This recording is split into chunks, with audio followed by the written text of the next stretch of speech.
Thank you, Vrinda. Thank you, Frappy team, for giving me this opportunity. I will not bother you for more than 10-15 minutes. After that, we will be having a lunch break. Uh, Today's day, the day 3 is meant for the partners and for the business. So I'm having a topic which might help partners because some or the other day they might come across this opportunity or such kind of opportunities in future, or they might be having such opportunities as of now. So recently, in recent times, we came across this challenge as a challenge, and my team and the Frappe team has helped me to come across, and that was one of the a challenge which we accepted, and it became a success. So migrating from a large ERPs or a SAP kind of ERPs to a ERP next. So it is something different from other or generic implementation approach which we follow nowadays while working with SMBs or a mid-size organization. So before getting to our details, just I would like to give idea about the Indictrans. Indictrans is almost a more than 13-year-old organization. We are working with Frappe and ERPNext since that time. Having a team of close to 80-85 people operating from Pune and a few more different locations. The few, some of the snaps of my core team and which we had some get-togethers recently. Directly, I will jump to the topic. So while migrating ERP from a large ERPs to ERP next, so the large ERP users have some different thought process. They feel the SAP or large ERPs come up with these 4 important factors. They provide these factors. So it is quite crucial to break this. Break in the sense we have to meet these factors first and then get into the migration part. They expect the ERP should be safe enough that it should secure my data. We don't have to compromise on the safety purpose, the safety aspects. Second, the SAP or the large ERPs comes up with a standard market practices or the industry-based practices, which was proven for decades and more than a decade or so. So those practices has not been come from the organization or the client. It has been built by the product companies like SAPs or the OEM companies. So they expect that every product or the ERP comes up with their own best practices. So that is one more factor which they expect from a ERPNext or a partners like us. They have hefty amounts they are ready to pay. They wanted to spend, invest, but at the same time they expect a good quality, of course. And while doing so, of course, they expect that there has to be a prompt support, good support from our partners, from our OEMs. And in that case, if we are ready to meet these factors, then they are ready to move from their large ERPs or migrate from their ERPs to a ERPNext. So it is not just about the cost, the commercial viability, but again, apart from cost, these are the important factors which we feel, which we came across. Now, migration of one software to another is a secondary thing. The primary thing is to migrate their thought process from ERP, from SAP, or from the large ERPs to a ERPNext. So we need to migrate their thought. The SAP kind of products has invested not thousands or millions of dollars year on years. They have made this product. They have set some standard processes. They have set some. They have built lots of features, advanced features, which clients expect. And it is a year-on-year journey they have, on top of which they have built. So unlike the standard mechanism or the standard methodology which we follow for implementation of a ERP, so that doesn't fit into here. So we need to change their thought process first. Then they feel the simple and flexible solution like ERP, is it good enough to fit business needs which they expect? So it is a bit difficult for them to convince that ERPNext kind of solution, which is very simple, which is very easy to use or quite flexible, can suffice their business needs. So that is again a hurdle to convince them how it's going to change the thoughts. And the user mindset, then they have spent sizable time and practices, and they have trained themselves with a product for a decades.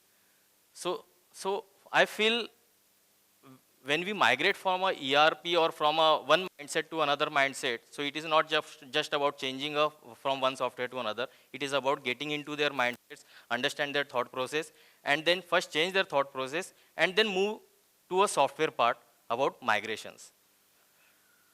These are the few challenges which we came across. I will not get into too much detail. Of course, we can have a separate discussion on that. So one of the important factor is about the free and open source. They feel the software is free or it is not charging too much. In that case, your services even be in that line. There should not be a sizable amount for the implementation. Scalability factor which we recently came across, I think I will explain that in our use case, and even that was pointed out or mentioned by even Umer in his last message. Unlike other implementations, here we need to get into a consulting mode, consulting approach. So every step has to be in a way where we need to consult with them, we need to consult with their each and every department users, finding out the gaps and fill those gaps, and then get into the actual implementation part. And of course, the last one, the framework. So version upgrade part. These things are quite not easy to digest, that every 6 months or every 10 months, 12 months, there is a new version. So the enterprise users or the enterprise software takes, they have a 6 to 9 months of journey to get stable. And within 9 months, if we are coming up with a new version, so it is, they find a bit tough to digest that. So they expect that there has to be not frequently changes in the versions or the upgrades. So these are the few challenges which we are coming across, and we are trying to find out some or the other ways to get out of it. Now, how we did that? So these are the few 8 steps which we follow while working on the enterprise customers or the enterprise implementations. So first, we try to understand their requirements. First, we try to understand their business processes. Then we try to conduct a conference room pilot. So conference room pilot is where we segregate the part must to have and nice to have features. Then whatever is must to have and the business processes, we conduct a pilot for it, the POC. While conducting a POC, we ensure that we are completing a full cycle and test it of a procure to pay and order to cash. Once it is getting sufficing, once it is fitting into a need, then once it is tested properly, then we decide a cutover strategy. While deciding a cutover strategy, we need to keep in mind whether the COA part, that is the backbone of all ERPs or the accounting aspects, because that might disturb the overall structure altogether.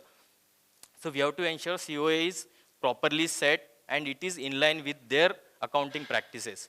Once that is done, then of course the last part is about running a parallel system, their existing ERP and our ERP, the proposed ERP, for 1 month, finding out, extracting the MIS reports of all the important factors like stock, their accounting MIS reports, GST reconciliation and all. If it is in line, then shutting down the one software and continuing with the new software. So this is the kind of the big crossover which we followed, and it is giving us some good results. So one of the case studies, DFM Foods. It is quite big organization having a 2,000 crore turnover based out of Noida. We did implementation a couple of months back, having almost multi-company structure, more than 10 to 15 multi-organizations, having agents close to 40, and the distribution network of almost 4,000 distributors. And almost 30,000 transactions in a month. So that is the invoices. Transactions, I mean to say, they bill are close to 35,000 invoices in a month. So that kind of volume, that kind of transactions they are doing. So we migrated them to ERPNext. And that time we came across a couple of challenges. One was about the optimization, the scalability. That's where we took a help of Umer and team. And second was about defining a multi-company structure with a heavy invoices in a month. So that's where some kind of scalability part came into picture. And we resolved that. It took some time. It was of course, it was the different kind of experience while working with the bigger organization. And like I said, while doing this implementation, the key role which played was crucial and which helped us a lot. That was the consulting approach. So it was not the standard practices which we followed while implementation. Rather, we get into the consulting approach. We tried to understand. We tried to fit their needs, find out the gaps. That was the fit gap analysis, conducting a CRPs, and conducting a pilot step by step.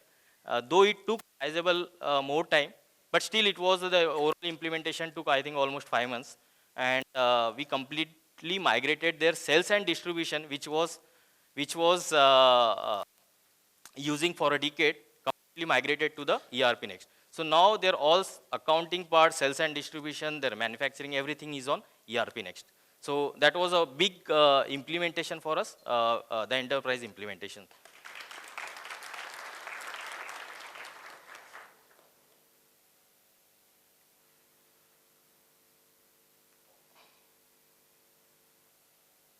I think one slide is missing here.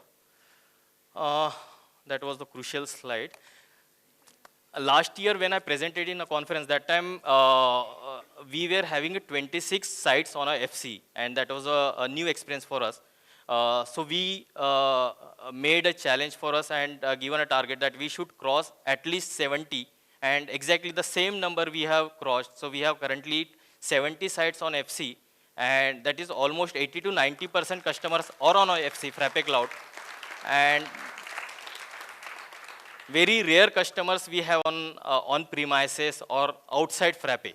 So, so every customers, whenever we do start a implementation, we start with the FC, and as everyone knows, it took hardly a couple of minutes or might be a 10-15 minutes to create a site and set up an account. Apart from that, we were not having any SMB customers, not having any enterprise customers, or not even we were having any products on the marketplace.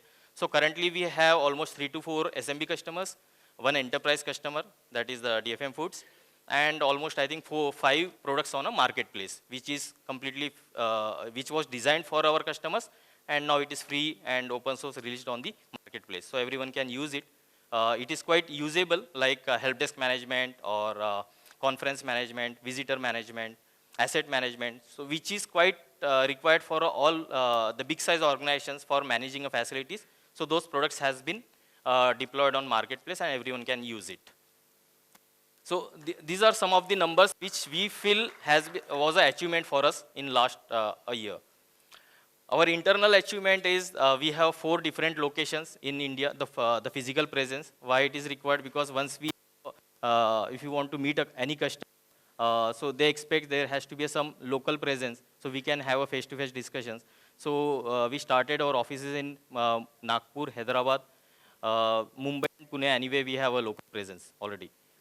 Our team is close to 85, and which includes all different wide varieties of expertise, right from functional consultant, business analyst, managers, and implementers. We are a certified silver partner, and we would like, our aspiration is to become a gold partner, of course, the first Indian gold partner. Some of the important, the crucial customers with whom we are working currently or we worked in past, DFM Foods, of course, the macro is from Mauritius, Siam Macro, Al Ansari Group. It is again a quite big group of companies. Bakelite, Haiti. So all these are the important customers with whom we are working, and those are not falling under SMBs. Rather, they have a quite big operations, and they are using ERPNext as of now. Plans ahead, we would like to conduct a couple of sessions for our customers, for the user base, to create awareness about the ERPNext, to create awareness about the Frappes, the open source. And at the same time, we would like to conduct internal trainings with the help of Frappe team for our internal users and team. We would like to focus more on the large implementations in India and outside India, abroad. We would like to create our presence on the Western countries, the way we have presence in India in couple of cities. And of course, we would like to become a first gold partner as soon as possible. Thank you. That's it.